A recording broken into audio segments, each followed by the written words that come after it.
Many years ago, car manufacturers used to be innovative. Oh, don't get me wrong, we still see a lot of innovation these days, but it tends to be on a much smaller scale. Previously, however, they used to bring out models that sort of said, this is what we think you should buy. And that gave us cars such as the Porsche 911, the Ford Mustang, the brilliant and innovative first generation Renault Espace. Whereas nowadays, manufacturers tend to allow customers to dictate what they want. And I'm not so sure that's a good idea. And the reason for that is because if you want a practical car to take a large family or carry a load of stuff, you're left with pretty much crossovers or SUVs. The brilliance of the MPV has long been forgotten about, and most manufacturers just give us a van with some seats in the back. Now, back in the summer, we test drove the Citroen e-Space Tourer, which pretty much was a van with seats in the back, and we pretty much said so then. And what I said back then was perhaps the brilliance of the MPV may make a return in their smaller cars. In other words, the Berlingo with Citroen, the Rifter with Peugeot, and the Combo with Vauxhall. They were going to do electric powertrain versions of those cars. And they're here. Welcome to the Citroen e-Berlingo, and as always, welcome to AutoEV.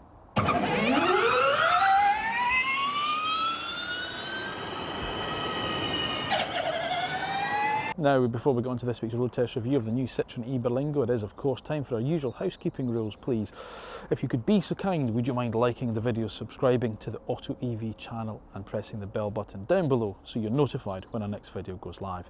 If you've been a supporter of us so far, thank you ever so much. It's by doing so that we're able to remain fiercely independent and bring you the content that we do. If you're not a subscriber, please consider becoming one. Every little helps. Anyway, back to the road test now. So, as I say, this car is mirrored, if you like, with the rest of the cars from the Stellantis group, such as the Peugeot Rifter and the Vauxhall Combo. Much like its larger brother, the Space Tourer that we tested back in the summer. And that car had pretty much, well, one glowing thing about it, and that was the ability to carry people, and that was pretty much it. I mean, it was okay, and as I said back then, it was probably ideal for sort of like a private hire firm or one of those shuttle services that take you from the airport into the town. Families may be better off looking elsewhere, was our kind of summary on it, and this is where we think you perhaps should be looking. As I say, it's pretty much the same as what we've had from Citroen before in terms of petrol and diesel engine Berlingos, but now of course it gets the full electric powertrain system that we've seen before. But is it any good? And would you give up your beloved crossover or SUV to have something like this? Let's find out. Styling wise, it is a Berlingo. It doesn't differ anything from the petrol and diesel engine equivalents, as I say, except for the fact that this grille is now sort of filled in at the front and you get a little E badge here. Now, it comes in two sizes. You have either this size, the 5-seat M, or you have a 7-seat XL. There's variations within that in terms of what trims you can have with what, but we'll get onto that a little bit later. But as I say, it's a Citroen Berlingo. It doesn't look anything different, which is to say it's quite chunky and I quite like it. There's something kind of utilitarian about it that I really like. You've got the usual Citroen double chevrons that run into these LED side lights, daytime running lights, and then of course your main beam lights there. This is the higher trim, the Flare XTR, so it gets these kind of orange flashes around sort of the lower half of the section there, and then of course you've got a little bit of cooling down in there for the batteries. But as I say, there's nothing to shock or surprise you if you're used to the Berlingo as it is. And then of course round the side, well, it pretty much continues as we've seen at the front. You've got your big XTR badge here. Again, the Citroen, the wonderfully practical Citroen air bumps. I think these are a great idea, simple solution but brilliant idea, with a little orange flash on it. If you go for the basic feel model, then it comes with steel wheels with wheel trims, whereas this car has the 17-inch alloy wheels. So there's two trim levels, but as I say, we'll get onto that a bit later.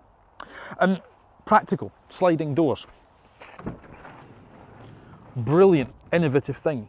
Better if you're in a car park or in a tight car parking space and your kids are climbing in the back.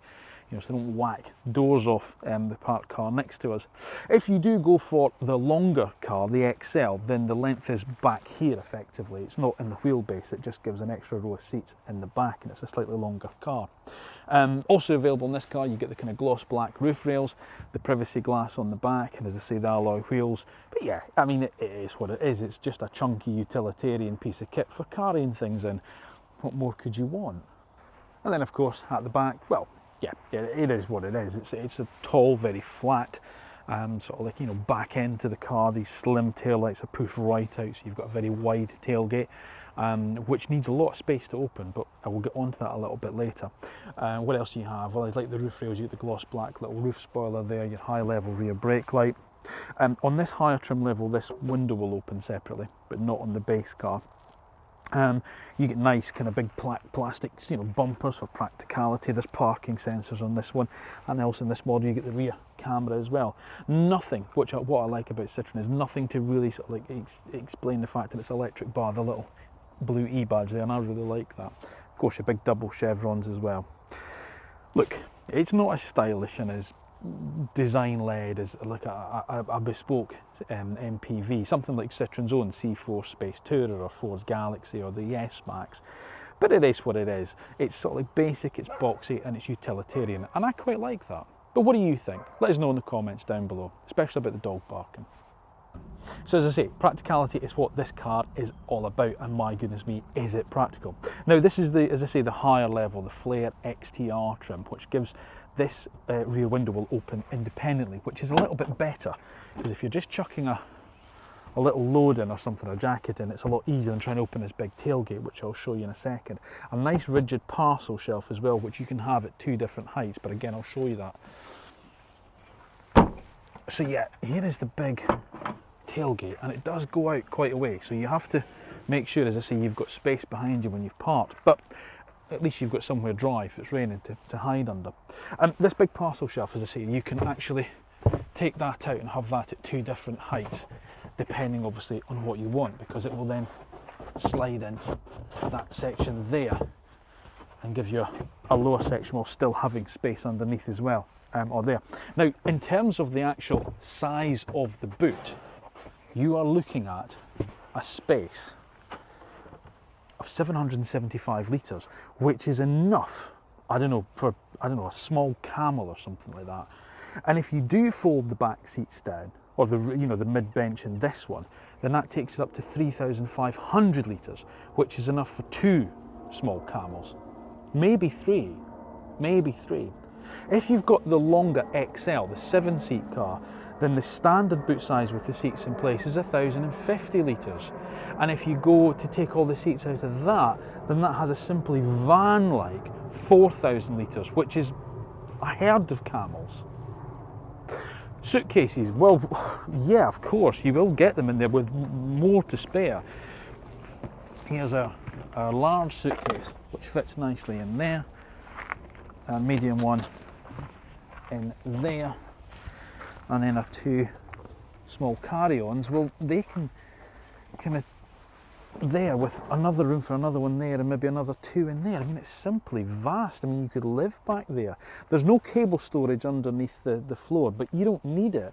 I mean, the cables come in the bag, which is there, but you don't need extra.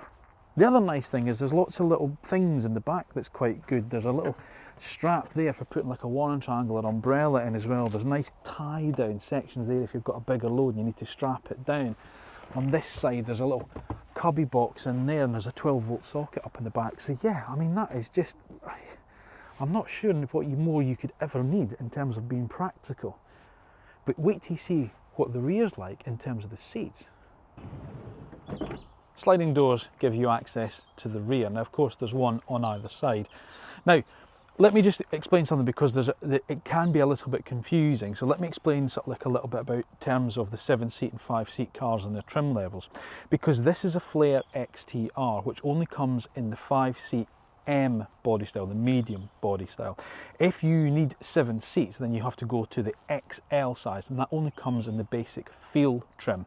And the rear seats are different between those in terms of, well, this row here, if you like, because if you have the 5-seat feel trim, then it's a 60-40 split bench, which is fine, and most people will be fine with that, and that will have ISOFIX points on the outer 2 seats. Whereas if you go for this, the Flare XTR, which is only available in the 5-seat M guys, then it's 3 individual rear seats you get with ISOFIX points on them all. Clear? All right, let's move on. These seats fold in a really clever way, because if you do need the extra space, they pivot as they go forward to give it pretty much a flat load space. And then obviously you can fold them individually, the 3 seats individually, whereas as I say, the field trim, it's a 60-40 bench, which then folds into like that. So you've got a pretty much a flat load bay across from the rear into here. So that's good. And then obviously they fold up, or you can have the centre one down if you've got like a load through or you're putting skis in. What's the rear like? Well, it's okay. There's a reason for this, I'm going to show you in a second. It's all right. I've got the car set up for myself in terms of the driving position, and I'm 5'7", 5'8", as you know, and I've got bags of footroom underneath the front seat. Legroom's starting to get a little bit tight, but I mean, not massively so. I mean, you certainly have 3 adults in here, no problem at all. It's quite comfortable. A flat floor. That's, you know, on the piston engine cars as well, in fairness, so you've actually got a flat floor across them all. Where it does fall down a little bit, hence the reason for the bottle, is storage. There's not a huge amount back here, oddly enough, as standard. You've got mat pockets in the back, but the door bins down the side are really narrow and shallow, and that's because of the sliding doors. You can't have a nice wide door bin on a sliding door, otherwise it would impede the sliding facility. You get these trays, but that doesn't go in there, and I'm not sure how steady that would be with your kids in the back there. And as I say, there's nothing really else here.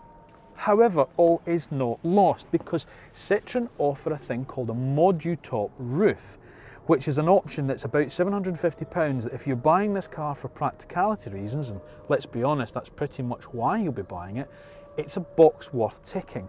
Now, not only does it give you a big glass panoramic roof in the car, but also down the centre of it, it gives you storage, another 92 litres of storage, so overhead lockers in other words, which can either be accessed from the rear seats or the rear, because again, it has a rear box over the back.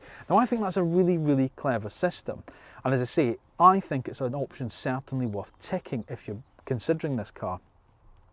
What's the other kind of downsides with here? Well, the only other thing that I would kind of criticise it for, because the seats are actually quite comfortable, as I say, there's 3 individual seats, you get 3 adults in here.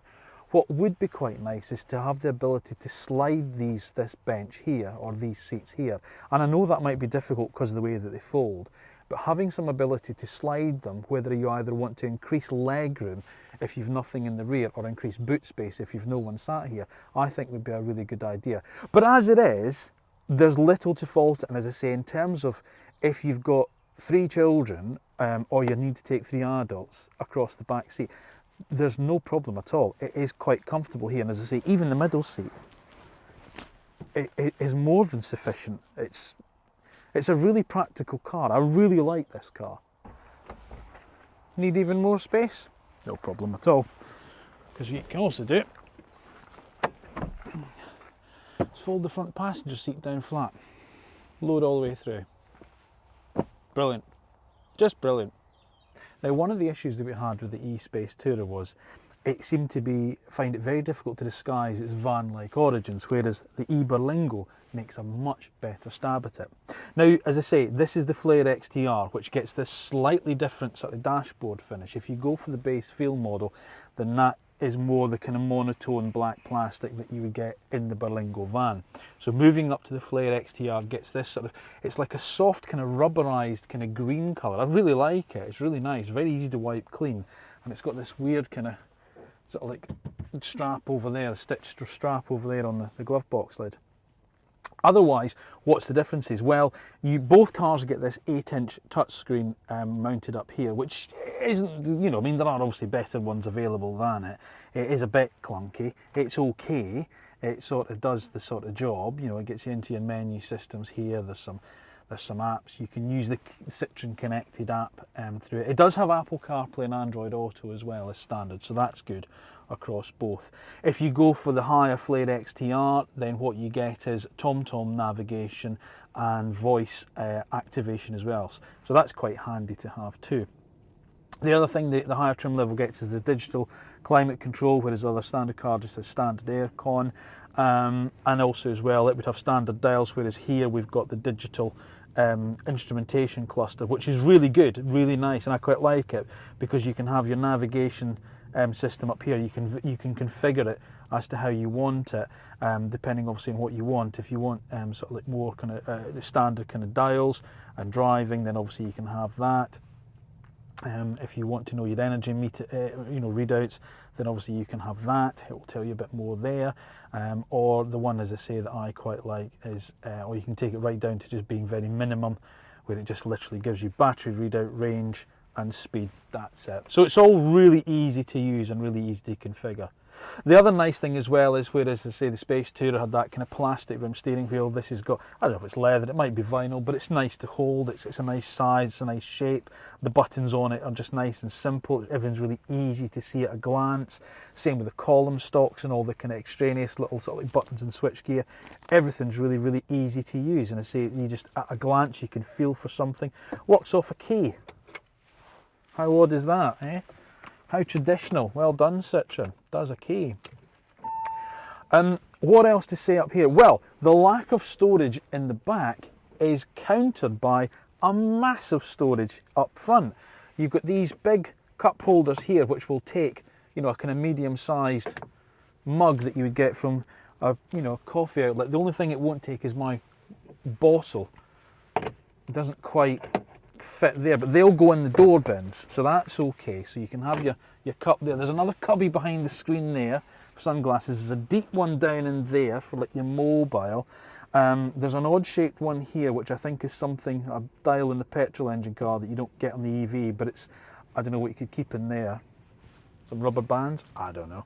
There's a tray there, there's another tray there, there's a box in the top there, there's storage down in there, and then there's this massive storage shelf up here, which is just vast for putting sunglasses in, or, you know, if you were my father, a map would go up there. He used to keep maps in there, or, you know, if you're more like me, you'd stick an iPad up in there. The only thing I'll say is this, the only thing I'm going to say is this. Oh, and I forgot to mention this bit here. You can also have as an option a centre console, which would give you another sort of like storage in here with, you know, cup holders and stuff. Now, this is what I'm going to go on to say is this. That's all brilliant, and I really like that in terms of that. However, there is a little bit of a downside, you see, because whilst it has all these storage bits, they're all still the same shiny plastic that you get all over the place. Now, if you're chucking a set of keys into there, they're just going to be sliding around and scratching the thing to bits. And it's the same down here. Without that centre console, it's got a kind of handy cut-out tray, but it's just plastic. There's no grippy material. How much would it be just to put a little bit of kind of rubberized material? This material here would do the thing and just stop things sliding around when you put them in there. And also as well, when you lean in to get things, the edges are quite sharp. That's the only thing I'd say, the kind of plastic edge to that's quite sharp.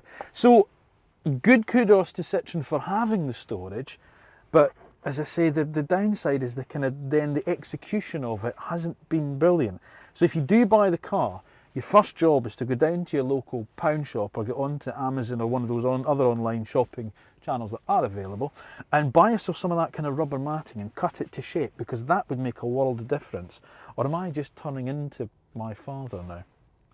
Anyway, what else can I tell you about the inside of the e-Berlingo? Well, as I say, if you went for that modu top roof, you'd have a lot light coming into the cabin. As it is, it still feels big and airy. There's a lot of kind of glass around you, a little quarter light here, some nice big door mirrors.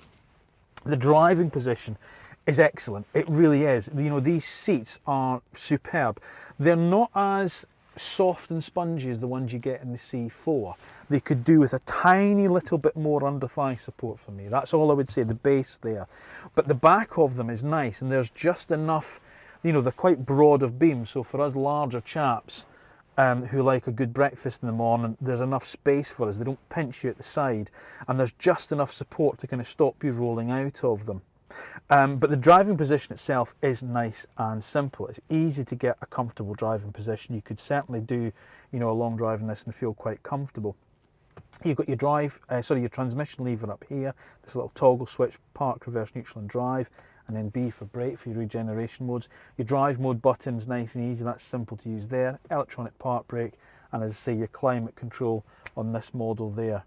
This car also gets a heads-up display, so Flare XTR also gets the heads-up display. There's not a massive amount of options available to you. If you move from the Field to the Flare XTR, the equipment level does increase quite substantially, but there's not a lot of options you then need to add on to that to get away with. This particular test car I don't think has any options bar the metallic paint fitted. So as I say, it's more than ample with what you get, but there's just those other little things, like I say, that storage for the back that would make it really a bit more handy. And then there's a rear, sort of like a family pack, I think they call it, where you get rear blinds for the back windows as well. So again, depending obviously on what you need, that would be enough. The front seats, they've got these kind of fold down armrests again. So as I say, it's nice, it's comfortable, it's easy to use, it's easy to get comfortable. And as I say, I just really like it. It's a good little car, this. It's shaping up well. So much like all the other cars that we've seen from the artists formerly known as PSA, it comes with a 50 kilowatt hour battery, which means a range of up to 174 miles on a WLTP cycle, which is a little bit disappointing. I mean, it'd be ideal if it was a bit more.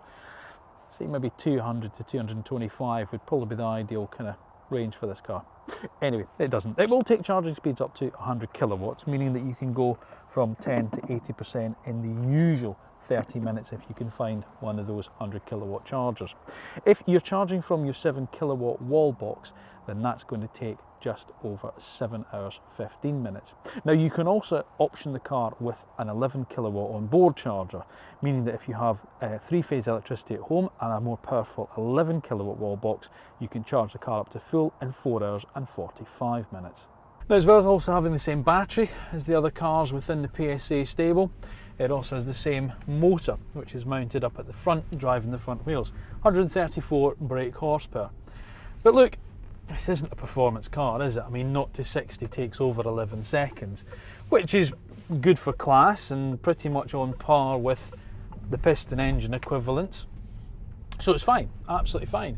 You're not going to be setting any records, lap records in it, are you? But the raw numbers don't really say much about how the car feels and the way it drives, and that is to say it's actually really quite nice. There's a sprightliness to it in some respects that the bigger E-Space Tourer just didn't have. You've got different driving modes obviously within the car.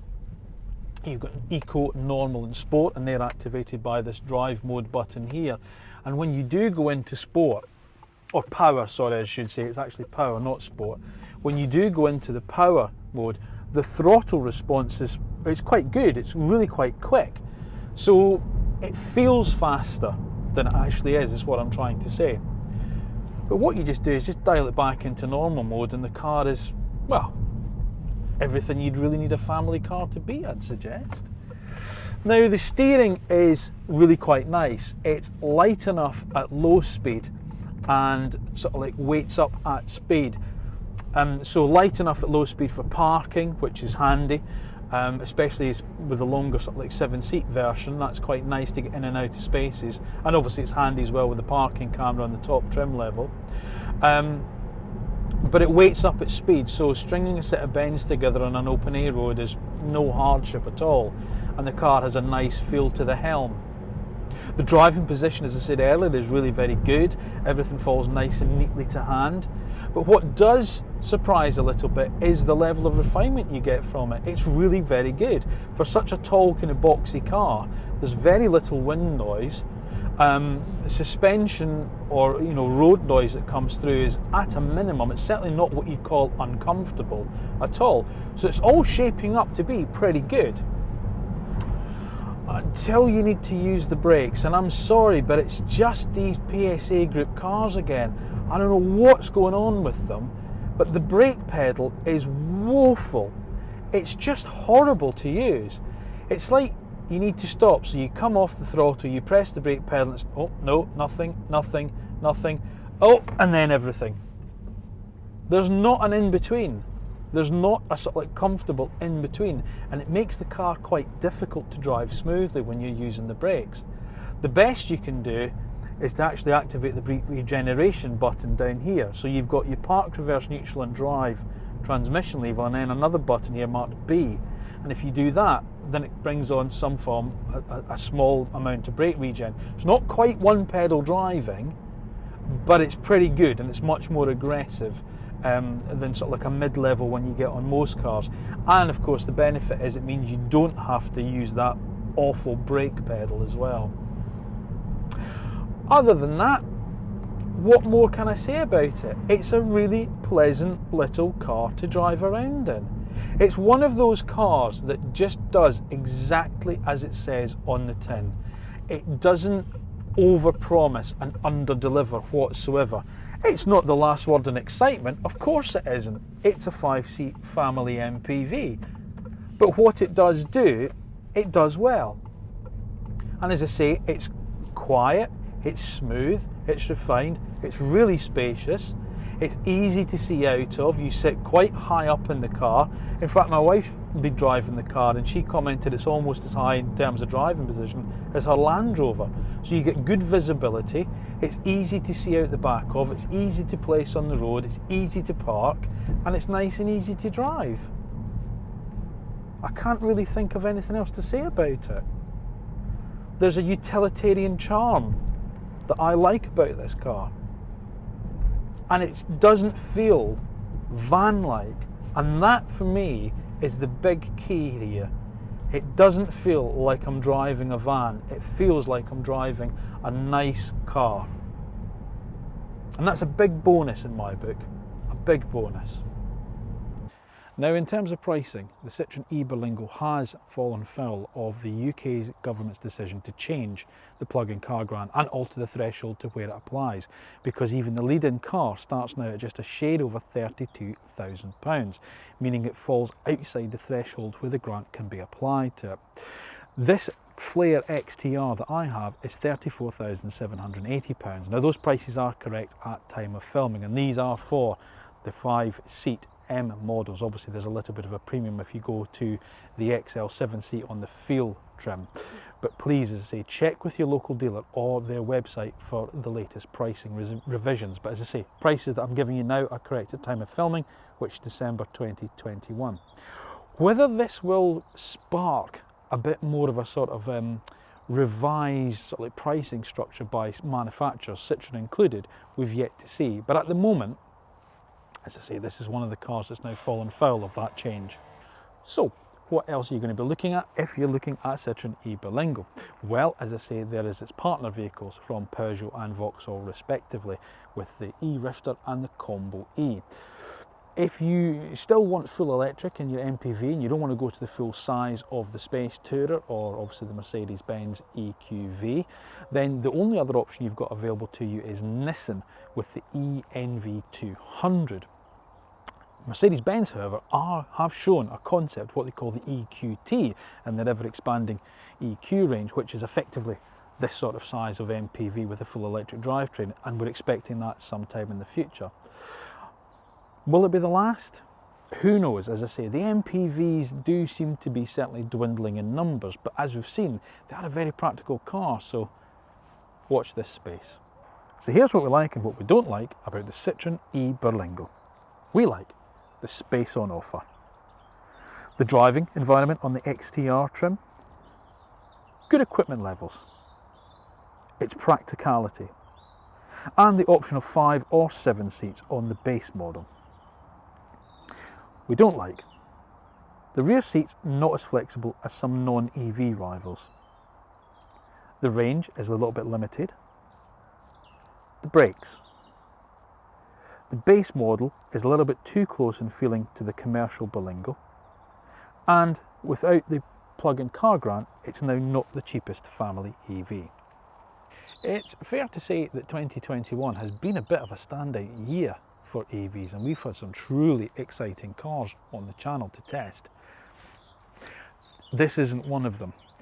But then, not all of us can have exciting cars. We might desire them, of course, but in reality, what we really need is something down to earth and practical, because we have family, we have dogs, we have whatever it is that we need the space to carry. Now, back in the summer when we drove the e-Space Tourer, I did say that probably most of the sort of like the flaws and the faults with that car would probably be addressed by the smaller Berlingo. And the reality is they pretty much have been. There's a utilitarian charm about this car that I really quite like. It might not be the car that you want, but in many ways, it's probably the car that you need. Thank you for watching AutoEV. As always, please remember to like the videos, subscribe to the channel, and press the little bell button down below to be notified of when our next video goes live. As I say, if you're already a subscriber, thank you ever so much for continuing to support us. If you're not, then please consider becoming one. And remember, we're also on all social media as well, so Twitter, LinkedIn, Facebook and Instagram, so please do give us a like over there, because as I always say, every little bit helps. And I can't believe I'm going to have to say it again, but if you haven't been there, head over now to autoev.co.uk for our back catalogue of road test reviews, or stick on our YouTube channel for even more videos coming up. Once again, thank you from me and all the team at AutoEV. We hope you have a wonderful Christmas and a brilliant new year, and we'll see you in the future. Thanks again. See you soon.